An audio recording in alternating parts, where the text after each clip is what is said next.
Good morning, ladies and gentlemen. This is a daily gab. It's about time because for some reason my YouTube didn't want to work for a while for some reason. Every time I tried to do a recording or a video, it just didn't, I don't know. It wouldn't load. Or it just would come on the camera like this and then pew, come off. I don't know. Anywho, we're going to talk about a very old topic. No, it's not that. Hang on, let me fix that. So, I'm going to quickly talk about falling. No, we're not talking about that. We're going to talk about, I know I talk about, peace, love, and unity, and, finding your calm. But when you have every reason to not be calm, and you have a justifiable cause to be angry,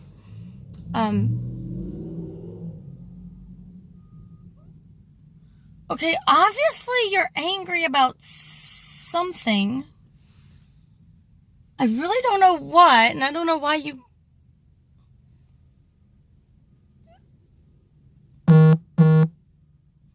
You know what? Let's talk about something else. Let's talk about... No. We'll save it because that's good. That deserves a lot more time than what I have. We are going to talk about... Well, if he wanted to park here, he could if he wanted to. Oh, God, I know that guy.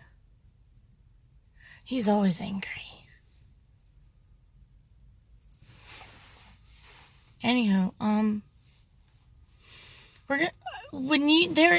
there is always a reason to be angry, but you have to master your mind and emotions and keep it under control. Now, there is this thing that I normally do have, I get righteously angry. Like if somebody's doing wrong and screwing up, or they're hurting people and there's no reason for it. Like, I have knowledge of somebody who abuses people. There's nothing I can do about it, honestly. You have to have the victim stand up. And when the victim is terrified from standing up, scared of standing up, for whatever reason. Some of those reasons are pretty justifiable.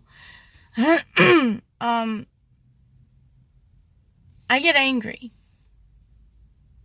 You bet your sweet Bippy I do. I get angry. And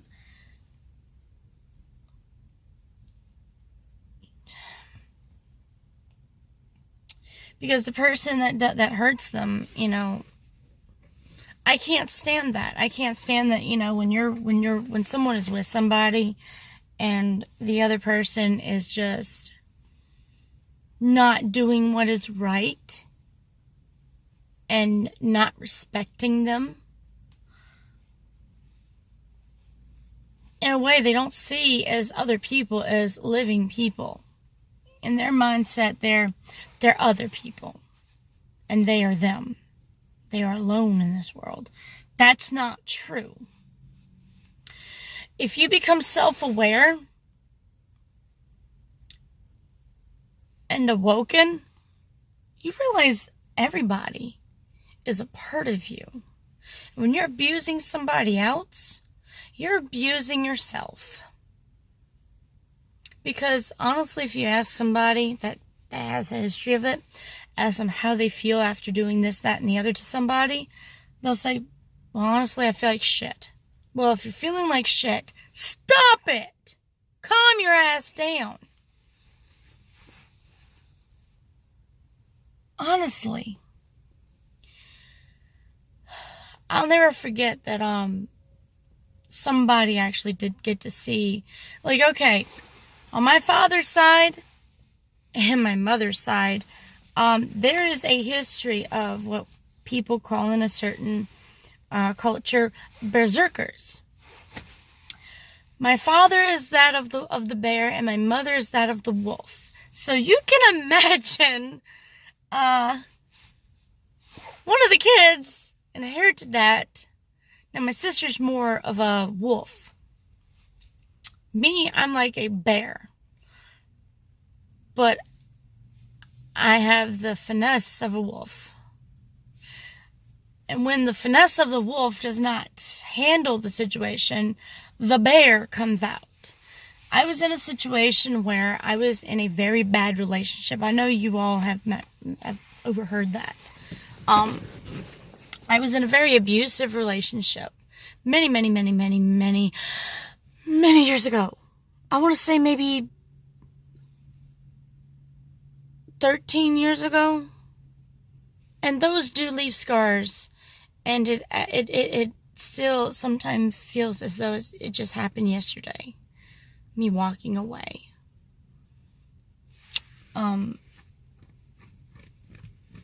He was going to kill me. How I know that? You know, when you see a look in someone's eyes, you know they have death on the mind. You know that they don't care anymore. I looked dead into his eyes, and I exposed every ounce of my being to him about how much I cared about him. And he hated it. Most people say, oh, he was possessed. Yeah. I found out too late he was. I was used. The first year of being with him was great, wonderful. He was a sweet guy. Then all of a sudden, once he realized I wasn't going anywhere, once he realized how loyal I was, that's when shit got real. So I got justifiably angry because I got tired of him trying to hurt me. Him using me, twisting me, manipulating me, abusing me mentally, emotionally, physically, financially, sexually, and morally. So what I did was, I don't know what came over me. I fought back.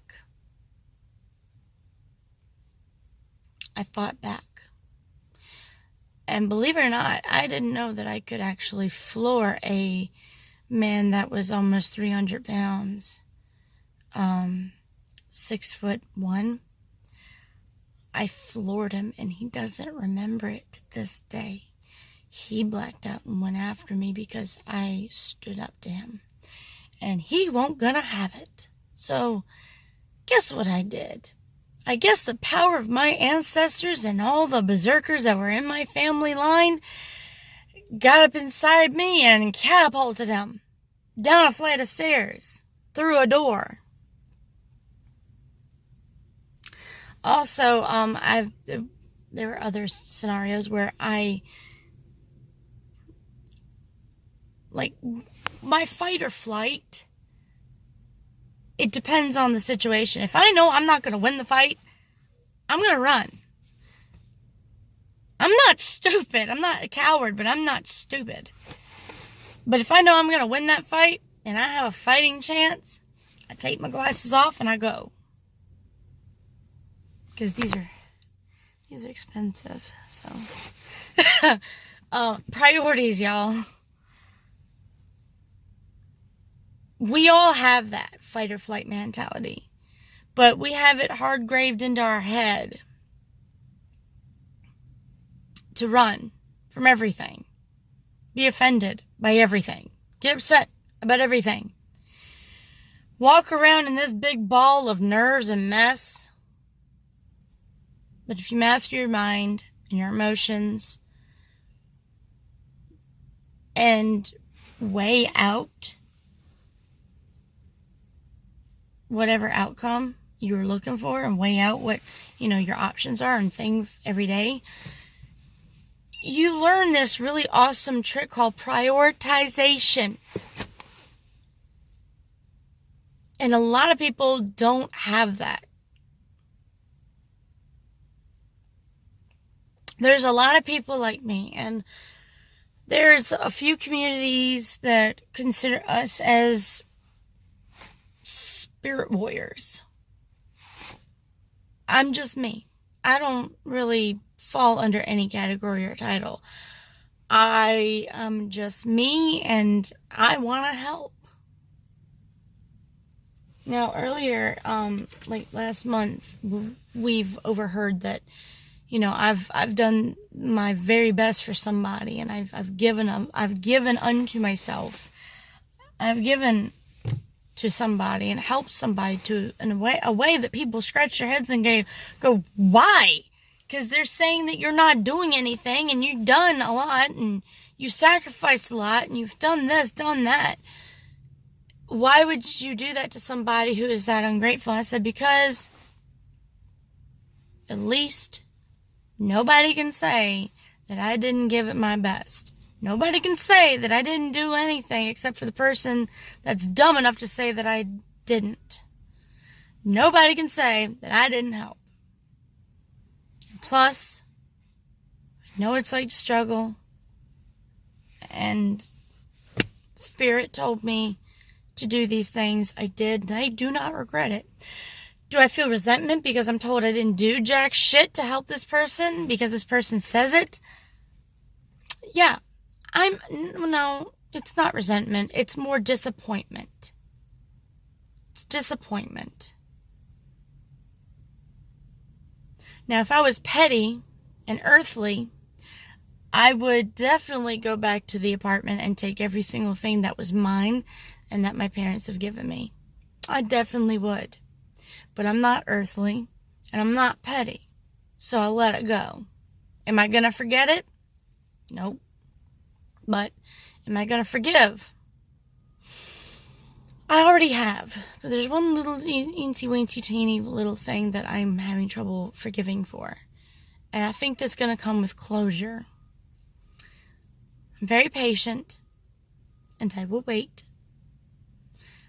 I've waited for an apology for, ever since I was from 5 years old to early 30s.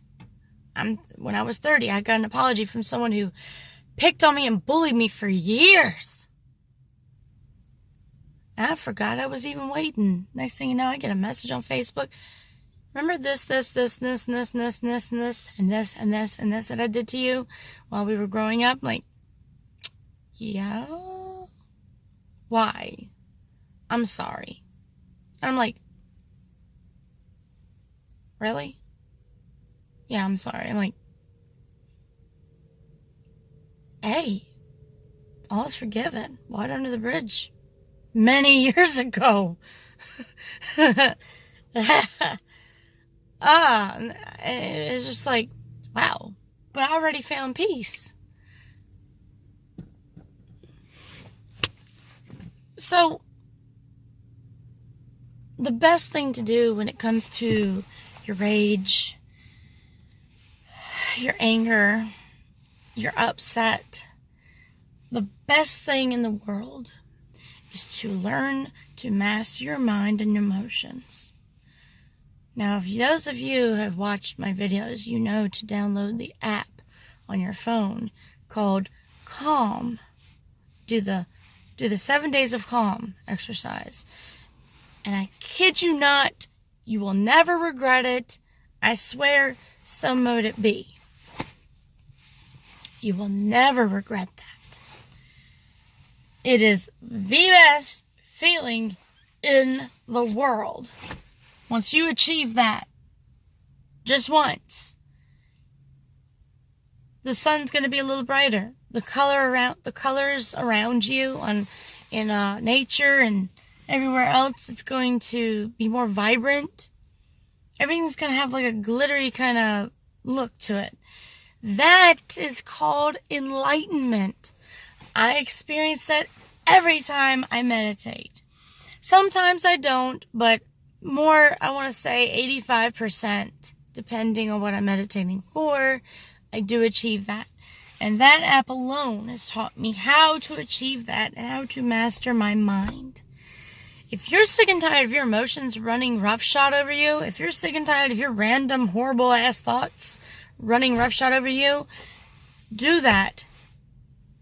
And you will be unstoppable, unmovable, undisturbable. Undisturbable. Really. So, sorry.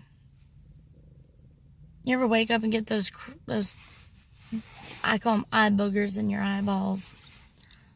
I do. Most people are like, oh, you should flush it out. No. Then my eyes hurt a lot.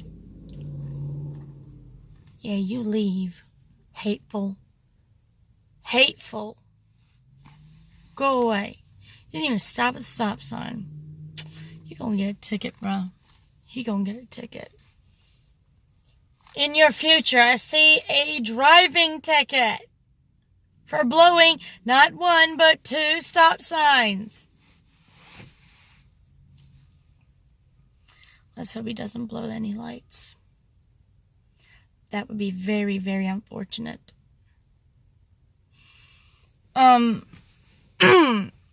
So, a lot of people like, oh, I want to be powerful and strong, and I gotta be angry to do it. No.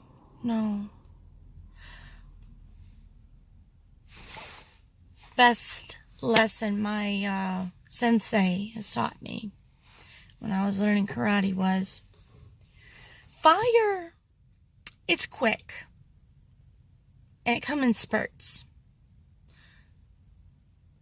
Earth, Earth can be destructive. It can also take a very long time to be destructive. But when Earth is done being destructive, like earthquakes, trees growing through buildings, when it's done, it's beautiful. It's strong. It's vibrant. It's alive. Water. Water can take many thousands and thousands of years to become the Grand Canyon. That's how the Grand Canyon was made. Oh, it's beautiful. God, yes, it's beautiful. But you know how many years, how many eons it took to make one tiny little crack into the Grand Canyon? Thousands of years. So when you master your mind and emotions, you don't want to be like fire. You want to be like earth or water. Think about it. What's more beneficial? What's going to really get your point across? The fact that someone's acting a fool and you just sit there and you're like, you done? Because I don't have to deal with this. I can just walk away. Or here, really good concept is to ask them, why are you doing this? Do you know why you're doing this? Do you know why you act in this way? My abuser, I asked him, I said, I love you. Why are you doing this? Why do you hurt me? Because you're so stupid. The fact that I love you doesn't make me stupid. The fact that I love you means that I'm willing to put up with your crap as long as it takes to get you straight. But hey, didn't work out. And I'm glad it didn't, because I wouldn't have the husband that I have now. My husband had a temper, and I taught him, helped him. I gave him the tools and the knowledge to do what needed to be done to correct it, to make it not so uncontainable. And guess what? He hardly ever gets mad. He just gets stressed. He's like, "Ugh." And then he gets over it. So, that's what we're talking about. We're talking about righteous anger. There is always a real reason, a justifiable reason to be upset, angry, sad, mad. When someone dies, yeah, be sad. It's totally legit and normal to be upset and sad and depressed. But don't let it ruin your life. Because the people that are passed on, that are in pain, they don't want you to put yourself in any pain on their account. That's usually how a lot of spirits convey unto me, that they don't want anyone upset and in pain because of them. Well, that's all I've got time for today, and I wish we all have a really good day, and love you guys. Namaste.